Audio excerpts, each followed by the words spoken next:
Everyone, welcome to channel the CMA academy. My name is Ramneet Kumar और मैं आपका अपने चैनल पे स्वागत करता हूं। आज हम एक छोटी सी वीडियो लेके आए हैं ताकि हम एमसीक्यू को और अच्छे से प्रिपेयर कर सके। एमसीक्यू ज्यादातर पॉइंट यहाँ से आएगा, स्पेशल इनकम से। स्पेशल इनकम क्या होती है इसके बारे में अभी बात करेंगे, इसके बारे में अभी चर्चा करेंगे। अभी फिलहाल ये बताने वाला हूँ कि एग्जाम जो होगा वो ऑनलाइन मोड में होगा। होपफुली सबको पता होगा ऑनलाइन एग्जाम होने वाला है, बिकॉज ड्यू टू कोविड जो इंस्टीट्यूट है वो फिजिकल एग्जाम, रिटन एग्जाम नहीं करवा सकते हैं। और ये हमारे लिए भी अच्छा है कि ऑनलाइन एग्जाम हो रहा है। इससे क्या होगा कि हमारे रिजल्ट जल्दी आ जाएंगे, जो कि आते थे फरवरी के 22 या 21 फर्स्ट फेब को। अब हो सकता है कि जनवरी के एट द एंड तक हमारा रिजल्ट आ जाए। ठीक है, तो ये अच्छी बात है कि ऑनलाइन हो रहा है और हम सेफ हैं। लेकिन कुछ लोगों को लगता है कि हमें रिटन वाला अच्छा था, लेकिन आप एक बार जब आप मॉक टेस्ट देंगे वहां पे आप देखेंगे कि जो पेपर वो सेट कर रहे हैं वो बहुत अच्छा पेपर है और पूरा कंसेप्ट हमारे सिलेबस से ही लिया गया है और कोई कंसेप्ट बाहर से नहीं लिया गया है। तो जो भी आप पढ़ रहे हैं पढ़ते रहिए, पेपर टेंशन मत लीजिए। मेरी जैसे ऑल द बेस्ट है। ठीक है, हम अपने टॉपिक पे आते हैं।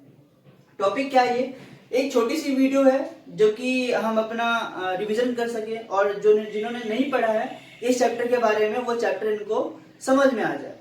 हम पढ़ने वाले स्पेशल इनकम के बारे में। आप लोगों ने व्हाइट बोर्ड पे देख लिया होगा, हम लोग स्पेशल इनकम के बारे में पढ़ने वाले हैं। स्पेशल इनकम क्या होता है? ये टोटल टैक्सेबल इनकम के बाद निकलता है। कब निकलता है? यहाँ पे देखिएगा, टोटल टैक्सेबल इनकम के बाद। हम लोगों ने पढ़ा है टीटीआई पढ़ा है। जब सभी हेड्स की इनकम ऐड कर लेते हैं उसके बाद ग्रॉस टोटल इनकम आता है। उसके बाद डिडक्शन हम माइनस कर लेते हैं 80C से 80U तक। उसके बाद जो पॉइंट आता है उसे कहते हैं टोटल टैक्सेबल इनकम। ठीक है, उसको क्या बोलते हैं? Total taxable income. उसके बाद हम यहाँ से दो तरीके से हम निकालते हैं, दो चीजों को बाइफर्केट करते हैं। क्या क्या? अगर उस टोटल इनकम में लॉन्ग टर्म कैपिटल गेन है या कोई स्पेशल इनकम है, अगर कोई लॉन्ग टर्म कैपिटल गेन या कोई स्पेशल इनकम है, ठीक है। लॉन्ग टर्म कैपिटल गेन क्यों बोल रहे हो आप sir? Long term capital gain हमारा स्पेशल इनकम माना जाता है, जैसे कि यहाँ पे मेंशन है, मैं आपको वही बताऊंगा अभी। तो टोटल टैक्सेबल इनकम को हम दो तरीके से मानेंगे। एक होता है स्पेशल इनकम। क्या होता है? एक स्पेशल इनकम होता है और एक होता है हमारा नॉर्मल इनकम। क्या होता है? Normal income. एक स्पेशल इनकम होता है, एक नॉर्मल इनकम होता है। ठीक है, तो हम ये पढ़ेंगे, स्पेशल इनकम पढ़ेंगे, ना कि नॉर्मल इनकम पढ़ेंगे। नॉर्मल इनकम तो सबको पता है। ठीक है, यहाँ पे लगता है स्लैब रेट, यहाँ पे लगता है स्लैब रेट, यहाँ पे लगता है जो फिक्स्ड रेट होता है, जो फिक्स्ड रेट होता है, जो प्रिस्क्राइब किया गया है, जो प्रिस्क्राइब किया गया है फिक्स्ड रेट, ये लगते हैं। इन पे स्लैब रेट नहीं लगता। ठीक है, तो स्लैब रेट लगता है इनकम नॉर्मल इनकम पे और स्पेशल इनकम पे लगता है हमारा जो फिक्स्ड रेट होता है, जो हमें प्रोवाइड किया गया, जो प्रिस्क्राइब्ड है इनकम टैक्स एक्ट में। ठीक है, तो अभी हम फिलहाल पढ़ेंगे कि स्पेशल इनकम क्या होती है और उसके टैक्स रेट क्या होते हैं। ठीक है, अभी हमें बताना है, मुझे आपको ये बताना है कि स्पेशल इनकम को डिडक्शन अलाउड नहीं होता। चैप्टर 6A में डिडक्शन अलाउड नहीं होता स्पेशल इनकम पे। स्पेशल इनकम पे डिडक्शन अलाउड नहीं होता। ठीक है, एक और बात बताने वाला हूं मैं आपको। एमसीक्यू ज्यादातर यहां से पूछा जाएगा। जो भी एमसीक्यूज होंगे ज्यादातर इन छोटे छोटे चैप्टर से पूछा जाएगा, क्योंकि ये जो छोटे छोटे चैप्टर इनकी वेटेज बहुत ज्यादा होती है। जैसे कि हमारा क्लबिंग वाला पॉइंट है, क्लबिंग से ज्यादा एमसीक्यू आ सकता है। वहां पे क्लबिंग के बारे में एक आपको केस स्टडी दे दिया जाएगा, केस स्टडी से आपको सॉल्व करना है। केस स्टडी आप कब सॉल्व कर पाओगे? जब आप उस प्रोविजन को, क्लबिंग के सारे प्रोविजन चैप्टर को आप अच्छे से समझ जाओगे। सेट ऑफ सेक्शन 71, 72, 73, 70 अगर आप इनको पढ़ लेते हो अच्छे से, इनमें क्या है वो अगर आप समझ जाते हो तो आपको पूरा सेटअप समझ में आ जाएगा। सेटअप कब तक हम कर सकते हैं, कौन कौन सी इनकम को हम कैरी फॉरवर्ड कितने साल तक कर सकते हैं, ये सब आपको पता होना चाहिए। अगर आपको ये नहीं पता रहेगा तो आप एमसीक्यू को सॉल्व नहीं कर पाओगे। बिकॉज मैंने मॉक टेस्ट देखा, वहां पे एमसीक्यू बहुत तरीके से पूछा जा रहा है। ठीक है, जैसे कि हम लोग एक एग्जांपल लेते हैं सैलरी का। सैलरी में उन्होंने पहले ग्रॉस सैलरी का निकलवाया एमसीक्यू, उसके बाद डिडक्शन का एमसीक्यू कितना आ रहा है, डिडक्शन कितना निकलेगा ग्रॉस सैलरी में, अगर वो एंटरटेनमेंट अलाउंस ले रहा है, अगर वो प्रोफेशनल टैक्स अलाउंस ले रहा है, अगर वो डिडक्शन ले रहा है सेक्शन 16(1)(a) का, तो आपको पता है कि 1920 के एक्ट के अकॉर्डिंग डिडक्शन बनता है 50,000 रुपए। ठीक है, ये सैलरी के बारे में था। वो बहुत छोटी छोटी चीजें आपसे पूछ रहे हैं और आपको होपफुली पता होगा। सैलरी के चैप्टर आप लोगों ने यूट्यूब पे देख रखा होगा, मैंने अपने चैनल पे डाल रखा है। ठीक है, नीचे नीचे डिस्क्रिप्शन में आपको उसकी लिंक मिल जाएगी। अभी हम आगे बढ़ते हैं क्योंकि हम मेन टॉपिक लेने वाले थे। ठीक है, स्पेशल इनकम। स्पेशल इनकम के बारे में बता दिया कि आपको यहाँ पे फिक्स रेट लगता है, फिक्स रेट रहता है स्पेशल इनकम पे। Okay, now we are starting section 11A। Section 111A से स्टार्ट करते हैं। सबसे पहला सेक्शन है सेक्शन 111A, जो हमको क्या बताता है कि अगर कोई शॉर्ट टर्म कैपिटल गेन है, अगर कोई शॉर्ट टर्म कैपिटल गेन है ऑन लिस्टेड शेयर, जो लिस्टेड शेयर हो किसपे, एक रिकॉग्नाइज्ड स्टॉक एक्सचेंज से, किससे हो, रिकॉग्नाइज्ड स्टॉक एक्सचेंज से कोई लिस्टेड शेयर। लिस्टेड शेयर का मतलब वो होता है जो सेबी से लिस्टेड हो, सेबी से अप्रूवल मिला हो, उसे लिस्टेड शेयर कहते हैं।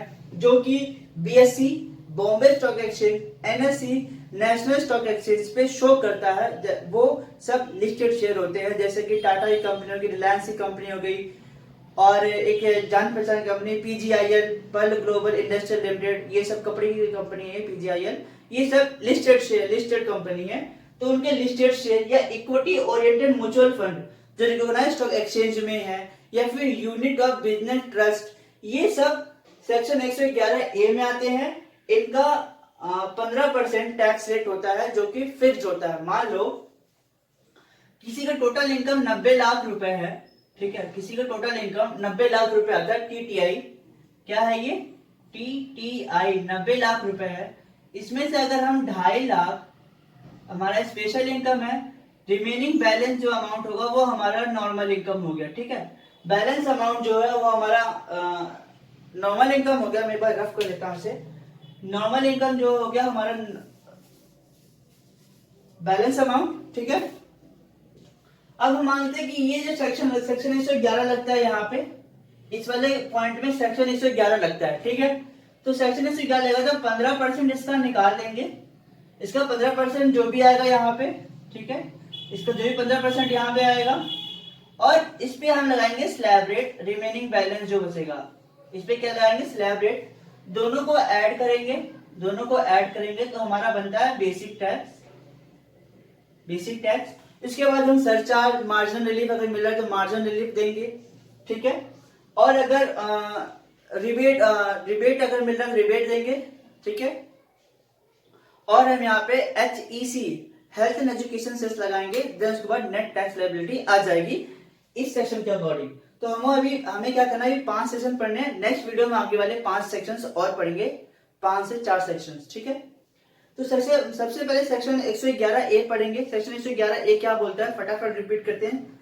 सेक्शन 111 क्या बोलता है, सेक्शन 111A बोलता है कि कोई शॉर्ट टर्म कैपिटल गेन है, कोई शॉर्ट टर्म कैपिटल गेन है ऑन लिस्टेड शेयर और इक्विटी ओरिएंटेड म्यूचुअल फंड। और कोई शॉर्ट टर्म कैपिटल गेन है लिस्टेड शेयर और इक्विटी ओरिएंटेड म्यूचुअल फंड जो रिकॉग्नाइज्ड स्टॉक एक्सचेंज में रजिस्टर्ड है, साथ ही साथ यूनिट ऑफ बिजनेस ट्रस्ट है। अगर इन तीनों में कोई आता है तो 15% टैक्स लगेगा। कितना लगेगा, 15% टैक्स रेट अप्लीकेबल वहां पे होगा। सेक्शन 111A बोलता है ये बात। अभी हम आएंगे सेक्शन 112 में। क्या, सेक्शन 112 में हम आएंगे, अब यहाँ पे इस वाले सेक्शन पे आएंगे। ये क्या बोलता है, अगर कोई लॉन्ग टर्म कैपिटल गेन है, कोई लॉन्ग टर्म कैपिटल गेन है on capital asset, capital asset में कोई लॉन्ग टर्म कैपिटल गेन है। अब आप पता करोगे sir long term capital gain capital asset पे कैसा आता है। ओके, मैं भी ये भी समझाता हूं मैं आपको। जैसे कि आप मान लो कोई भी आपने 2010 में कैपिटल एसेट बिल्डिंग एक्वायर किया, 20 लाख का बिल्डिंग एक्वायर किया आपने 2010 में। 10/11 में आपने बिल्डिंग एक्वायर किया 20 लाख का, 20 लाख की अपनी बिल्डिंग एक्वायर कर ली 2010 और 11 में। ओके, उसके बाद आप उसे 2020-21 में बेच रहे हो, लॉन्ग टर्म हो गया, लॉन्ग टर्म हो गया।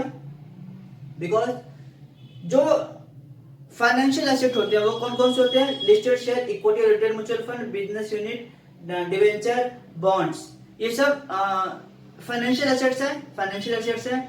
ठीक है, जो अगर 12 महीने से कम में है, विद इन 12 मंथ है तो शॉर्ट टर्म, अगर मोर देन 12 मंथ है तो लॉन्ग टर्म। ठीक है, अब नॉन फाइनेंशियल क्या होती है, बिल्डिंग, लैंड, मशीनरी, प्लांट, ये सब नॉन फाइनेंशियल होती है।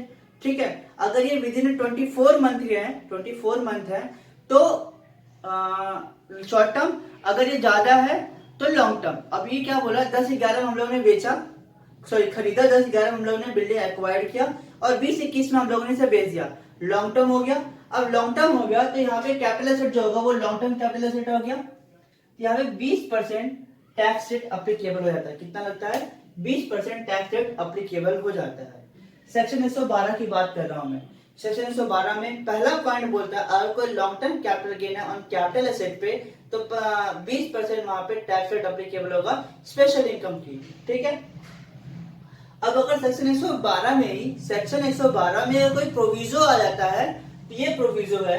प्रोविजन यहाँ पे क्या बोलता है, अगर कोई long term capital gain on listed equity share, listed share, अगर कोई long term capital gain listed debenture, कोई long term capital gain listed debenture और बॉन्ड्स, लिस्टेड डिवेंचर और बॉन्ड्स है विदाउट इंडेक्सेशन। अब आप बोलोगे कि यहाँ पे इंडेक्सेशन के बारे में क्यों नहीं बोला गया, आपने यहाँ पे विदाउट इंडेक्सेशन के बारे में क्यों लिखा है। विदाउट इंडेक्सेशन के क्या होता है कि डिवेंचर और बॉन्ड्स पे इंडेक्सेशन नहीं लगता, ऐसा रूल है।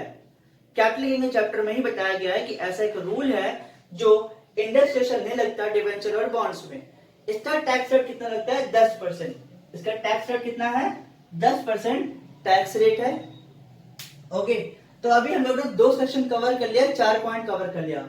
ठीक है, 2 सेक्शन 3 पॉइंट कवर किया, 2 सेक्शन 3 पॉइंट कवर कर लिया। ओके, अब हम आएंगे सेक्शन 112 ए के बारे में।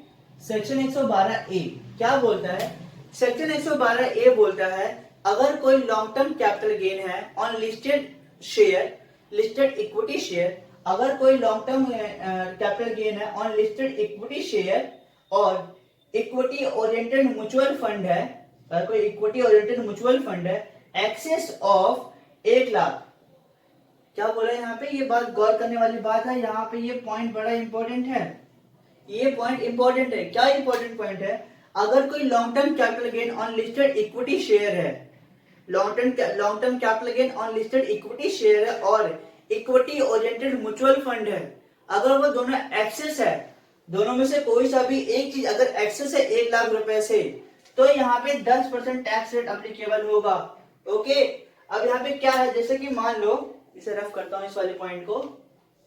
ठीक है, मान लो कि 90 लाख रुपए है, इसमें से बोला long term capital gain listed equity share जो है वो 1 लाख से ज्यादा है, और बेसिक बात 1 लाख से ज्यादा है, तो पहले हम यहाँ पे 1 लाख को माइनस करेंगे, 1.5 लाख बचेगा, 1.5 लाख पे हम 10% लगाएंगे, कितना अमाउंट होगा 10% नहीं लगा, 15,000 रुपए। ठीक है, ऐसा प्रोविजन बोलता है। मुझे जिन्होंने पढ़ रखा वो समझ गया होंगे, जिन्होंने नहीं पढ़ा है उनको नहीं समझ में आ रहा होगा। जब हम कैपिटल गेन चैप्टर अपना अपलोड करेंगे उसमें हम आपको अच्छे से एक्सप्लेन करेंगे। ठीक है, अभी मैं आपको ये समझा रहा हूं कि स्पेशल इनकम क्या क्या होती है और उनका कंप्यूटेशन मेथड क्या है कंप्यूट करने का स्पेशल इनकम का। तो मैंने समझा दिया कि मान लो 90 लाख रुपए किसी टीडीआई इनकम है, उसमें से 2.5 लाख हमारी स्पेशल इनकम है, बैलेंस अमाउंट हमारा यहाँ पे बच जाता है नॉर्मल इनकम। तो 2.5 लाख में पहले हम माने कि एक्सेस 1 लाख से ज्यादा है, 1 लाख से अगर ज्यादा है तो 10% टैक्स रेट लगेगा, और अगर 1 लाख से कम है तो टैक्स रेट नहीं लगेगा। इतनी बात नहीं समझ लेना। तो यहाँ पे टैक्स रेट अप्लीकेबल ही नहीं होगा। अगर ये 1 लाख से ज्यादा है तो टैक्स रेट लगेगा 10%, अगर विद इन 1 लाख रुपीज है तो टैक्स रेट अप्लीकेबल नहीं होगा। Okay, we are cover 3 section, section 111A, section 112 A, section 112 और सेक्शन 112 ए। हम लोगों ने 3 सेक्शंस कवर के लिए 4 पॉइंट। अब हमें पढ़ना है section 115 double B. Section 115 double B क्या बोलता है कि winning from lottery, race, puzzle and gambling etcetera. अगर कोई विनिंग फ्रॉम लॉटरी होती है या रेस, हॉर्स रेस या फिर पजल या गैम्बलिंग, अगर ऐसा कुछ होता है तो 30% टैक्स रेट अप्लीकेबल होगा। कितना लगेगा, 30% टैक्स रेट यहाँ पे अप्लीकेबल हो जाएगा। नाउ मैं दोबारा रिपीट करता हूँ, winning from lottery, crossword puzzle, horse race, gambling, अगर ये सब होता है तो 30% टैक्स रेट अप्लीकेबल होगा। कितना परसेंट अप्लीकेबल होगा, 30% टैक्स रेट अप्लीकेबल होगा यहाँ पे। ओके, ये पॉइंट हम लोगों ने कहीं और भी पढ़ा है, ये पॉइंट हम लोगों ने पढ़ा है अदर सोर्स में, अदर सोर्स में हम लोगों ने ये पॉइंट पढ़ा है। ठीक है, एक लास्ट सेक्शन है हमारा, सेक्शन 115 डबल बी ई क्या है? सेक्शन 115 डबल बी ई क्या बोलता है? अगर डिविडेंड मिला है किसी डोमेस्टिक कंपनी से, क्या बोलता है? डोमेस्टिक कंपनी से अगर कोई डिविडेंड मिला है, क्या मिला है? डिविडेंड मिला है किसी डोमेस्टिक कंपनी से एक्सेस ऑफ 10 लाख, मतलब 10 लाख तो एग्जम्प्ट है, ऐसा हमारे अदर सोर्स में कहा गया है, 10 लाख तक तो एग्जम्प्ट है, ठीक है। लेकिन अगर 10 लाख से ज्यादा अगर हमें कोई डिविडेंड मिल जाता है, कुछ स्पेसिफाइड पर्सन को 10 लाख से ज्यादा अगर इनकम मिल जाती है, तो वहां पे 10% तक 10% आपको उस डिविडेंड पे आपको टैक्स रेट अप्लाई हो जाएगा, वहां पे आपका स्पेशल इनकम माना जाएगा। लेट्स एग्जांपल ऑफ डिविडेंड कि मान लो आपको मिल जाता है आपको 15 लाख रुपए, ओके 15 लाख रुपए। सो 15 लाख मिल जाता है, 15 लाख में बोला 10 लाख तक तो एक्सेस 10 लाख से एक्सेस है, 10 लाख से ज्यादा है, तो क्या आप बताओ 15 लाख पे अगर मिला है उसे 15 लाख रुपए से डिविडेंड मिला है, अगर उसे 15 लाख रुपए डिविडेंड मिला है इन डोमेस्टिक कंपनी से उसे 10 लाख रुपए से डिविडेंड मिला है, ठीक है, तो क्या 10 लाख एग्जम्प्ट होगा या पूरे 15 लाख पे 10% रहेगा? ये क्वेश्चन मैं आपसे पूछ रहा हूं और नेक्स्ट वीडियो में मुझे आपको ये आंसर मिल जाएगा। अगर आपको आंसर पता है तो नीचे कमेंट बॉक्स में अपने आंसर दीजिए और नेक्स्ट लेक्चर में मैं आपको इस 15 लाख का पूरा कंसेप्ट बताऊंगा। अभी मैं एक फटाफट रिकैप कर देता हूं पूरे इस 5 सेक्शंस का, फटाफट मैं आपको याद दिला देता हूं। इन सेक्शंस को याद करने के लिए एक तरीका मैंने बताया है, तरीका क्या है वो? 5 उंगलियां हैं, ऐसे रखो, 10 20 10 10 30, कैसे? 10 20 10 10 30, 10 20 10 10 30, ठीक है। सॉरी माफ कीजिए, मेरे नीचे वाला सेक्शन याद आ गया। 15 20 10 10 30, 15 20 10 10 30, कैसे है? 15 सेक्शन 111 ए के बारे में बोलता है, जो बोलता है कि short term capital gain on listed share और इक्विटी ओरिएंटेड म्यूचुअल फंड और जो रिकॉग्नाइज्ड स्टॉक एक्सचेंज से रिकॉग्नाइज्ड है, यूनिट और बिजनेस ट्रस्ट है, तो 15% टैक्स रेट लगता है as a special income. Okay, please मुझे पहले माफ कीजिएगा ये नॉइज जो आ रही है बैकग्राउंड में, ठीक है। दूसरा बोलता है कि 20% वाला सेक्शन 112 बोलता है अगर कोई लॉन्ग टर्म कैपिटल गेन है ऑन कैपिटल एसेट है, कोई लॉन्ग टर्म है, तो 20% टैक्स रेट एप्लीकेबल हो जाएगा as a special income. Section 112 में बोलता है कि अगर कोई सेक्शन 112 में बोलता अगर कोई प्रोविजन लग जाता है सेक्शन 112 में, तो वो क्या प्रोविजन होगा? लॉन्ग टर्म कैपिटल गेन होगा लिस्टेड शेयर, लिस्टेड डिवेंचर पे, लॉन्ग टर्म कैपिटल गेन होगा लिस्टेड डिवेंचर पे और बॉन्ड्स विदाउट इंडेक्सेशन। मैं बार बार बोल रहा हूँ विदाउट इंडेक्सेशन, ये पॉइंट बहुत इंपॉर्टेंट है। बहुत से बच्चे डिवेंचर और बॉन्ड्स का भी इंडेक्सेशन करेंगे, डिवेंचर और बॉन्ड्स का इंडेक्सेशन नहीं होता, लिखवा लो मुझसे, ठीक है। उस पर 10% टैक्स रेट अप्लीकेबल होगा। उसके बाद बोलता है सेक्शन 112 ए बोलता है अगर कोई लॉन्ग टर्म कैपिटल गेन है ऑन लिस्टेड इक्विटी शेयर और equity oriented mutual fund in excess of 1 lakh, 1 lakh से ज्यादा कोई अगर long term capital gain listed equity share है या फिर हमारा इक्विटी ओरिएंटेड म्यूचुअल फंड है 1 लाख से ज्यादा, तो उस पर टैक्स रेट 10% अप्लीकेबल हो जाएगा। सेक्शन 115 डबल बी बोलता है कि अगर कोई winning from lottery, crossword puzzle, race, gambling etcetera है, तो 10% का आपको नहीं लगाना पड़ेगा, 30% लगेगा, 30% टैक्स रेट कितना लगेगा? 30% टैक्स रेट अप्लीकेबल होगा। Section 115 double B E dividend from domestic company अगर आपको मिला है एक्सेस ऑफ 10 लाख रुपीज, तो आपको 10% टैक्स रेट अप्लीकेबल होगा। डिविडेंड किसको मिलता है? स्पेसिफाइड पर्सन को डिविडेंड मिलता है। एमसीक्यू में आ सकता है कि डिविडेंड किसको मिलता है मेरे भाइयों, डिविडेंड किसको मिलता है? स्पेसिफाइड पर्सन को मिलता है। और आपके लिए ये क्वेश्चन है कि अगर किसी कंपनी ने डिविडेंड दिया है, डोमेस्टिक कंपनी ने किसी को डिविडेंड दिया स्पेसिफाइड पर्सन को 15 लाख रुपए, तो मुझे ये बताइए कि इसमें से 10 लाख माइनस करेंगे या फिर 15 लाख पे डायरेक्ट 10% निकाल के 15,000 रुपए आएगा, ठीक है। ये क्वेश्चन आपके लिए है। और अगर लास्ट जाते जाते समय मैं आपको एक बात बताना चाहता हूं, अगर आप चाहते हैं लॉ का शॉर्ट नोट्स, तो नीचे डिस्क्रिप्शन पे आपको मिल जाएगा, आप वहां पे क्लिक कीजिए और जाके आप वहां से डाउनलोड कर लीजिएगा लॉ के नोट्स। और साथ ही साथ अगर आपको कोई और हेल्प चाहिए तो नीचे में अपना मोबाइल नंबर जो व्हाट्सएप पे है, आप वहां पे मुझे कांटेक्ट कर सकते हैं। कोई भी प्रॉब्लम हो, कोई भी क्वेरी हो रिलेटेड योर ऑनलाइन एग्जाम, तो आप मुझे पूछ सकते हैं। Thank you so much.